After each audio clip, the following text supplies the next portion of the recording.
Okay, the story I have comes from ancient China. If there's ever a moment that you want to learn anything about human history, I suggest China, because they have 5,000 years of recorded history, so they've been through a lot. And this is about a stone cutter.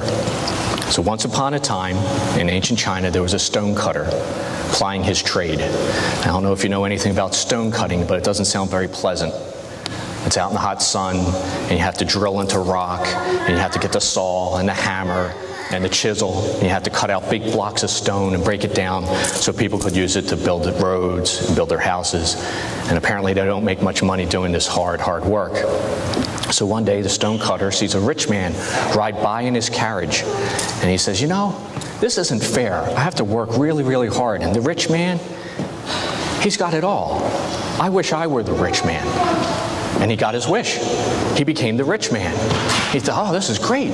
I got horses, I got stables, I got mansions, I got lots of girlfriends. This is really, really nice.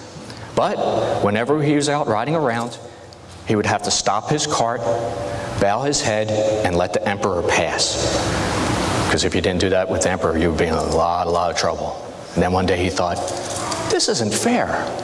Why do I have to stop and bow to the emperor? I wish I were emperor. And he got his wish. He became emperor. He thought, oh, this is great. I control a whole nation. I have armies. I could go out and conquer. I could go out and make people pay tribute. That's where you force other countries to pay you money. Sort of like a bully when they pick on a kid and take his lunch money. But when they do it in a nation, they call it tribute. So he says, oh, this is great. I'm the emperor. I really like this. But one day when he's riding in his chariot, the sun was beating down on him. He's like, man, I'm really, really hot. This is terrible. This isn't fair.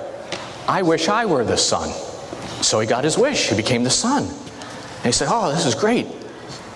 I'm in charge of life now. I have the power to burn up crops or to cause droughts. This is wonderful.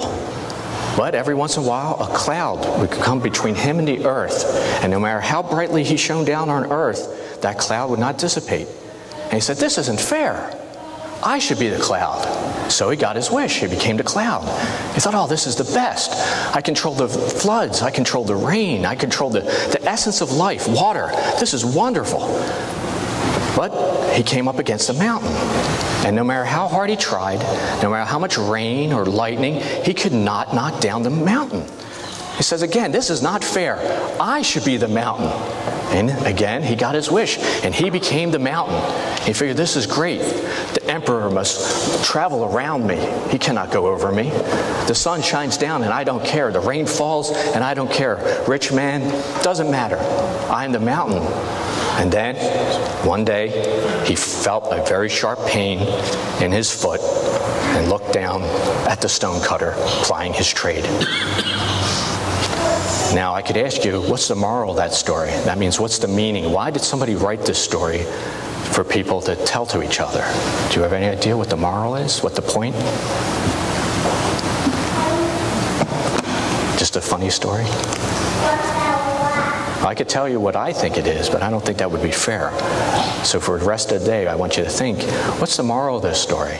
Well, what was the person who wrote this story? What are they trying to tell us? And I know a lot of adults, they have opinions too, and I bet they're just as valid as yours. Just because you're young doesn't mean that you can't come up with an original idea either. I hope you enjoyed that story, and I want you to think about that. Okay? And we're going to sing you off now.